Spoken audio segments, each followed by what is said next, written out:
Welcome to the future of electric car charging, where all EV owners will have to rethink their approach after hearing Tesla's groundbreaking statement. The firm said via Twitter that it has enabled the ability to charge a non Tesla at a supercharger within the app, and that it has opened up its first stations to other EVs. Tesla is making it simpler for all EVs to drive and maintain their charge with this action. However, the true question that all of us have is how this will affect the price of Tesla's shares.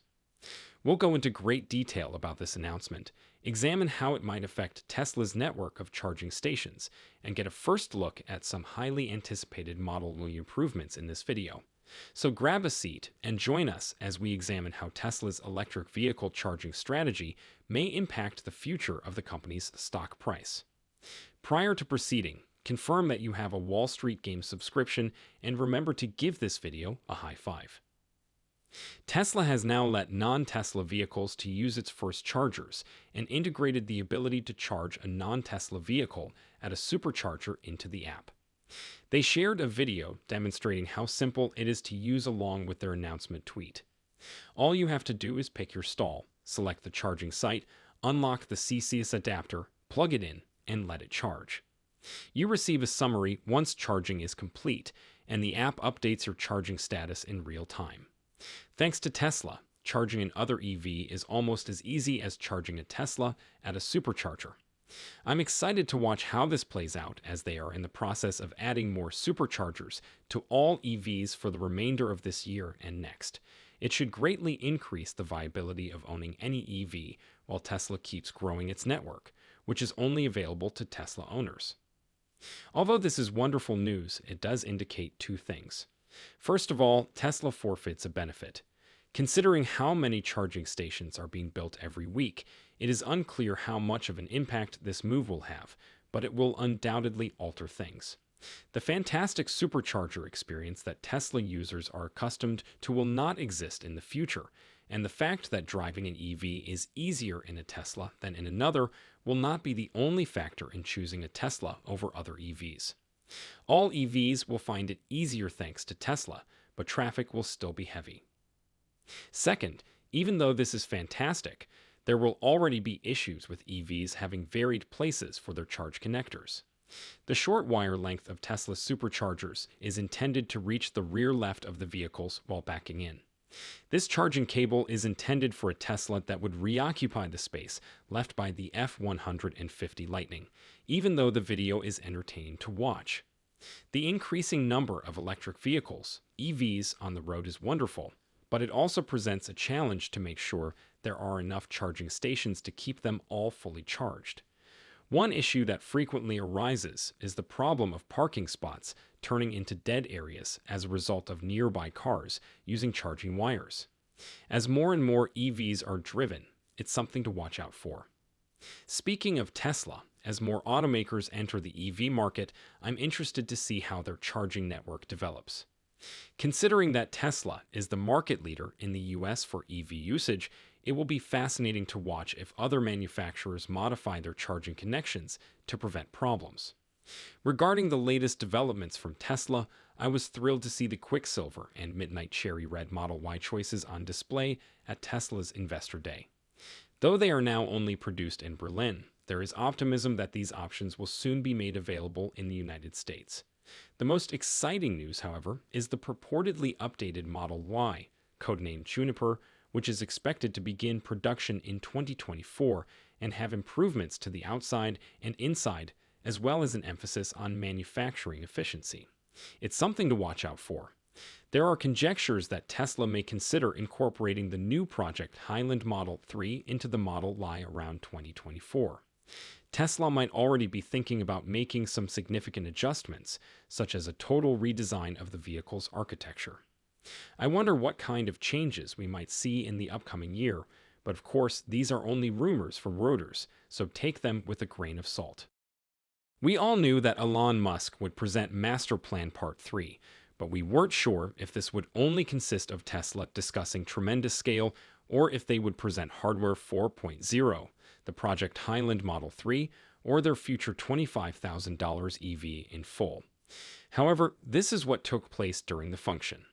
As was customary for the corporation, The event began with confirmation that the original invitees were, in fact, a group of Tesla bodies. Elon even tweeted about the huge surprise that they were running late, but the event got underway late. Tesla's CFO, Zach Kirkhorn, was the first to speak, outlining their intention to talk about both the global and micro components of their upcoming Master Plan Part 3. Elon and Drew Baglino then appeared to discuss the details of Master Plan Part 3. All things considered, they present what they claim is a direct route to an entirely sustainable future for Earth.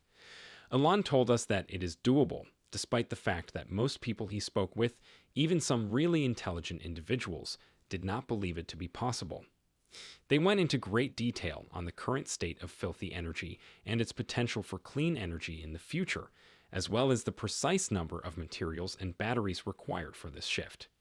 They estimated that $10 trillion in manufacturing investment, 30 terawatt-hours of renewable energy, and 240 terawatt-hours of battery energy storage would be required. They also stated that because electric energy is far more efficient than other forms of energy, they will only need half of the energy needed today, and that solar energy requires less than 0.2% of Earth's geographical area.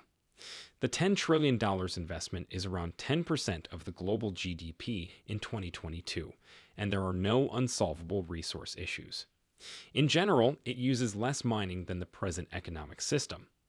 The primary 5 areas they are concentrating on are creating a renewable grid using residential solar power, for instance, converting to electric vehicles, utilizing heat pumps instead of gas ones, delivering high-temperature heat and hydrogen in certain circumstances, and fueling boats and airplanes sustainably. That being said, their upcoming model will be even better. Design, engineering, manufacturing, and automation will all be combined simultaneously, and here's the kicker. Everyone working on these systems will be in the same room.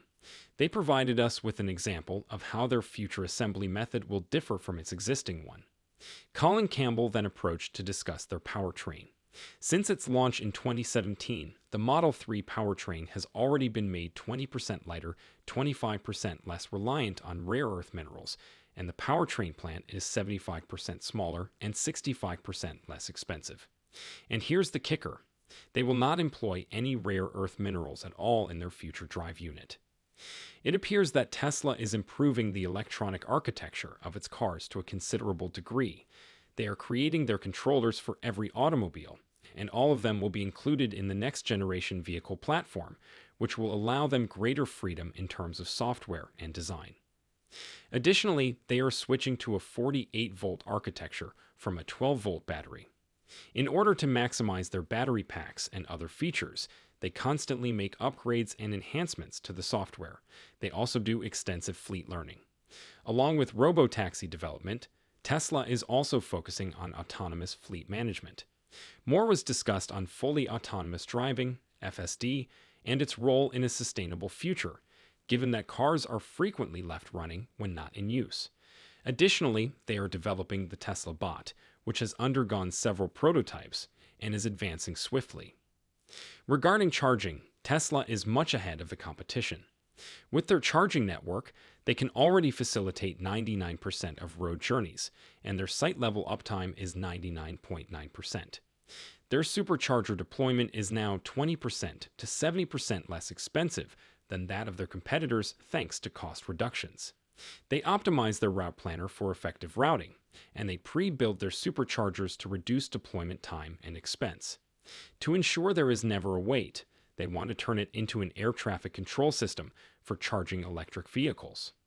Additionally, Tesla is expanding its network of superchargers to include all cars by setting up shop in the US, Europe, and Asia Pacific. For electric automobiles with charge ports spread out, they have longer charging cables for their 4th-generation supercharger stalls. This may be Tesla's approach to resolving the previously reported cable length issue. That about covers everything there is to know about Tesla's new model and what transpired on Investor Day, so I'll have to finish this video here. We appreciate your time, and remember to subscribe for more videos.